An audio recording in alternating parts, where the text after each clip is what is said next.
Anda bisa mendapatkan kebahagiaan dalam aktivitas apapun sekalipun sederhana. Tapi ketika kebahagiaan itu tidak diiringi dengan ridha Allah, rasanya itu akan selalu sementara. Kita butuh momen-momen baru untuk mendatangkan kebahagiaan itu. Tapi titik poin ketika Allah ridha dengan apa yang kita kerjakan, apa yang kita lakukan, maka Allah akan tanamkan satu cawan yang luas kandungannya, yang bisa menerima setiap keadaan dengan hal yang paling menyenangkan. Apapun yang kita lihat selalu nyaman. Yang kita dapati, kita ridha dengan apa yang Allah berikan. Keadaan itulah yang oleh Nabi itu diungkapkan dengan komen yang sangat simpel tapi dalam isinya. Kata Nabi, ajaban li amril mu'min. Orang beriman itu kalau benar imannya, maka kehidupan itu mengagumkan. Bila dia mendapatkan kesuksesan, dia iringi dengan kesyukuran. Sehingga sifatnya tetap proporsional. Dia sukses tapi ada keseimbangan dengan syukur. Sehingga tidak berlebihan menyalurkan kesuksesannya itu. Dan dengan sifat berlebihan itu hanya memberikan beban pada dirinya. Saya pernah sampaikan kan, di kesuksesan itu identik dengan gaya hidup. Rumus gaya di fisika itu kan selalu F1 banding lurus dengan F2. Apa yang didapat itu yang keluar. Tapi orang tidak boleh lupa bahwa F itu selalu berbanding lurus dengan P. Gaya berbanding lurus dengan tekanan, hukum Pascalnya. Semakin banyak gaya, semakin tertekan hidupnya. Itu bandingan nilai kehidupannya. Nah, jadi gaya itu diperkenankan. Karena itu bagian dari energi. W sama dengan F dikalikan S. Hukum energi kan begitu. Jadi hidup nggak mungkin kalau nggak ada energi. Tapi energi yang terbaik itu akan dihasilkan, membawa kesuksesan kebahagiaan ketika ridha Allah tertanam. Saat dia sukses, dia bersyukur sehingga proporsional. Saat dia merasakan duka pun, dia nyaman karena punya sabar. Nah, sabar itu mahal. Di Jepang ada banjir, itu bisa minta maafnya luar biasa, tak tahan dia bunuh diri. Di kita banjir bisa berenang. Itu gambaran. Cuma kalau nggak seimbang repot juga. Nah, membangun keseimbangan itu butuh konektivitas yang kuat dengan Allah. Konektivitas itulah yang dalam bahasa agama disebut dengan sholat namanya. Ya. Di pertemuan lalu kita sudah mencakup beberapa bagian dari sholat itu. Tapi saya ingin tekankan sedikit untuk menguatkan. Sholat berasal dari kata wasala atau silatun. Dasarnya kata wasala yang berarti terkoneksi dengan kuat. Terhubung dengan erat. Kita pernah dengar istilah silaturahmi kan? Ya kan? Kalau kita kumpul, bahasa kerennya saya mau silaturahmi kan? Tapi goalnya tercapai nggak? Ya, silaturahmi itu kan dari kata silah, terhubung dengan erat, rasa sayang dan perhatian. Sehingga parameternya itu bukan saat datang. Kalau datang kita nyapa, wajar karena orangnya ada. Tapi kalau berpisah kita masih ingat, masih peduli, masih mendoakan, masih ngontak, itulah silah namanya. Di setiap keadaan kita masih terkoneksi. Keadaan kita yang terhubung dengan Allah. Sehingga di setiap tempat kita diperhatikan. Di pekerjaan kita dibimbing. Di rumah tangga kita diiringi. Sehingga semua berjalan mudah dan membahagiakan. Yang melatih kita untuk terkoneksi sehingga nggak putus dengan Allah. Itulah yang disebut dengan sholat.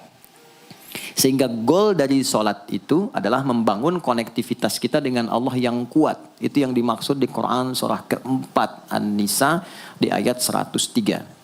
فَإِذَا قَضَيْتُمُ الصَّلَاةَ maka jika Anda telah tuntas mengerjakan sholat, فَاذْكُرُوا اللَّهَ. Ukuran keberhasilan sholat Anda itu ketika Anda merasakan konektivitas dengan Allah mulai nyambung. Qiyaman, jalannya ingat Allah. Sehingga kalau orang jalan, bekerja di apapun, saat dia ingat Allah, dia bisa memfungsikan tubuhnya sehingga tidak mengerjakan apa yang Allah tidak sukai. Gak akan mungkin Anda melihat sesuatu yang tidak Allah senangi. Dalam keadaan yang sama Anda ingat Allah. Gak akan mungkin melangkah pada tempat yang salah saat ingat Allah. Dan itu tidak mudah. Karena banyak orang keluar masjid pun setelah selesai sholat masih tertukar sendal. Padahal kalau dia ingat Allah gak mungkin itu terjadi. Itu pelajaran dasarnya. Wa qu'udan wa ala junubikum. Baik itu duduk bahkan sampai berbaring. Ada koneksi. Nah jadi singkatnya, sholat itu semua gerakannya, semua bacaannya, Dari mulai kita bertakbir sampai kita salam, bacaan yang mengiringi, itu bukan sekedar gerakan hampa makna, formalitas kita bergerak dan berakhir, bukan sekedar membaca bacaan yang tidak ada isinya, tapi semua bimbingan bagaimana kita diajarkan langsung oleh Rasulullah bisa mengoneksikan lewat gerakan dan bacaan itu tersambung kepada Allah, sehingga feedbacknya semua apa yang kita bacakan dijawab oleh Allah. Semua gerakan yang kita lakukan ini hakikatnya bimbingan tentang inti kehidupan kita. Jadi di sholat itu ada bacaan, ada gerakan, ada hikmah, ada maknanya semua. Jadi bukan kita takbir begini hampa saja. Tidak. Kenapa mesti begini? Kenapa tangan yang kanan menutup yang kiri? Kenapa bacaannya setelah itu ada iftitah, ada al-fatihah? Itu ada maknanya. Dan dahsyatnya semua profesi-profesi sahabat dan generasi setelahnya yang belajar dengan benar tentang sholat ini, itu semua merubah hidupnya jadi lebih sukses dari apapun yang mereka pilih dalam menjalani hidup.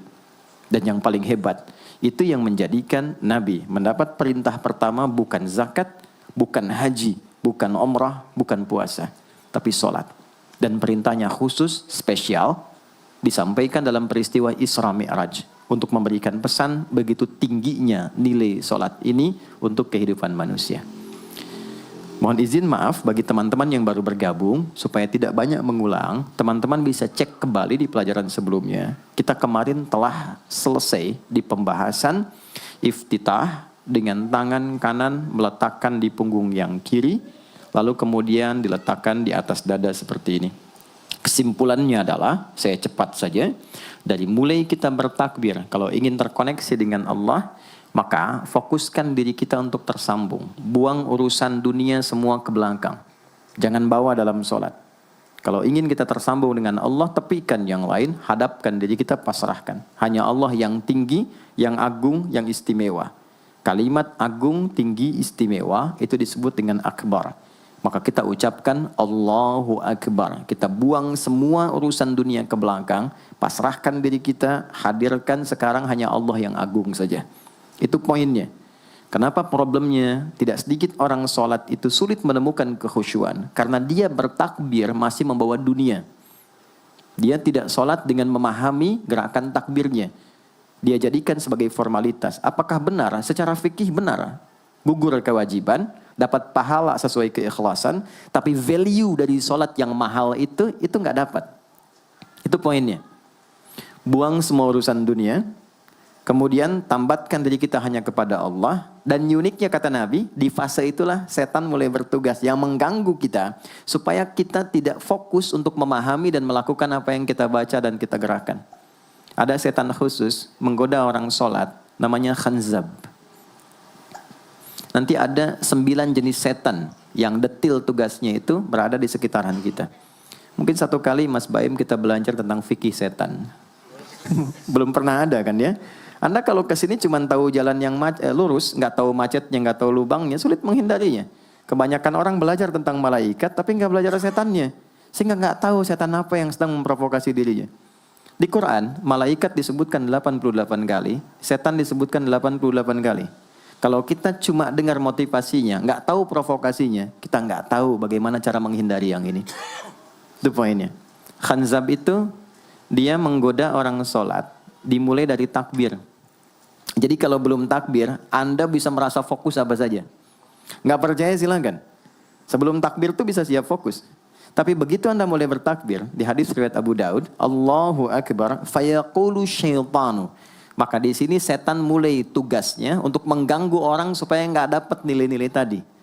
Maka dia berkata, udhkur kadza. Kamu ingat ini ya, kamu ingat itu ya.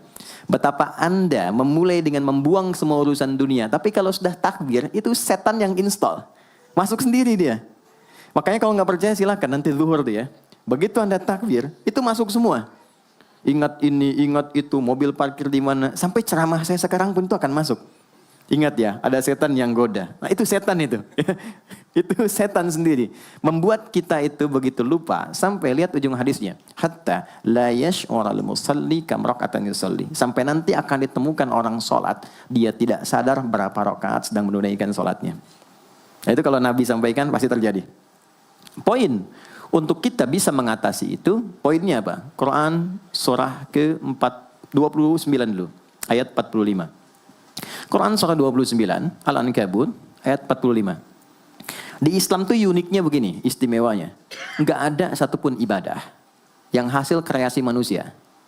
Semua terukur. Ini dalilnya, alasannya, landasan kita ibadah itu dari Tuhannya ini. Penjelasan contohnya ini dari Nabi. Pakemnya begini, kodifikasi ilmunya seperti ini. Sehingga terjaga sampai kapanpun. Dan tidak ada satupun yang kita kerjakan dalam ibadah, kecuali semua punya landasan yang kuat. Dan hebatnya diterangkan. Ini caranya, ini bacaannya, ini maksudnya seperti ini hikmahnya. Kenapa Anda begini? Kenapa begitu? Hasilnya apa?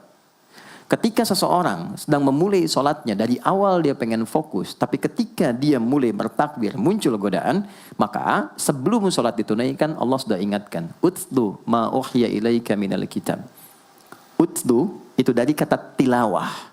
Artinya baca, pahami, amalkan apa yang telah dipahami itu. Jadi sejatinya sebelum sholat, kata Allah kalau ingin menikmati sholatnya, ingin tahu value dari sholat dan dihasilkan seperti orang dulu meraihnya, maka jangan kita terfokus untuk formalitas saja. Yang penting benar bacaan, takbir sampai salam terjaga. Betul, sekali lagi, itu menggugurkan kewajiban, formulasinya selesai, secara fikih tuntas. Tapi hikmah sholat yang tadi itu kita nggak dapat. Maka yang terjadi apa? Baca dulu, tilawah, utlu, baca, pelajari dulu sebelum sholat. Kemudian pahami, kenapa takbirnya begini? Kita kemarin sudah belajar.